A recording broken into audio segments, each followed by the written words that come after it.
Now, one of the things that you just mentioned is inflation, and we are seeing inflation in hard assets. And one of the hard assets that you own at Greenlight Capital is gold. It's your largest position. What does gold represent to you in your portfolio? To me, gold represents money. And there's different types of money. Some people think gold is a commodity and they want to think about jewelry demand and how many weddings there are in India and so forth, and how much is coming out of the ground. I think of gold as money. And you can have dollars, or you can have yen, or you can have euros, or you can have pounds, or you can have gold. And there's other currencies in other countries, but those are the sort of the major currencies as I see it. And I think that the merit of gold is given our current monetary policy and our fiscal policy, as well as the problems in the other major currencies, gold is the money, I think, of choice that we would like to have a meaningful amount of our assets denominated in. And so how meaningful an amount do you have? We haven't really said.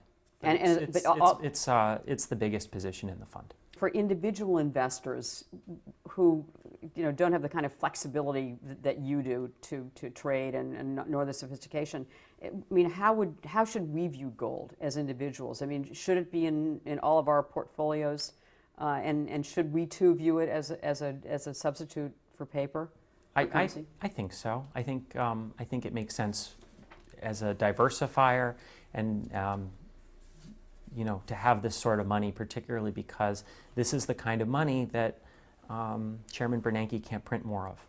You told me that your grandfather saw the debasement of currency coming really early on in the 1970s. What did he see that worried him so much, and what is it that still worries you today? And it's the Einhorn heritage.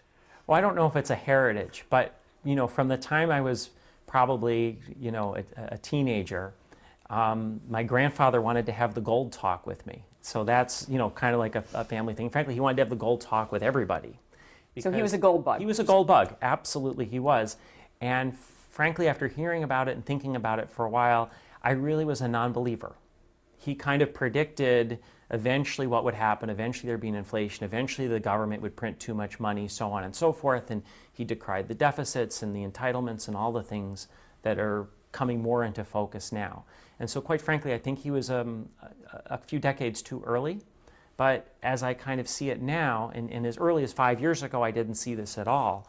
But as of now, I kind of see that, and he always said this would happen eventually. He didn't really know when.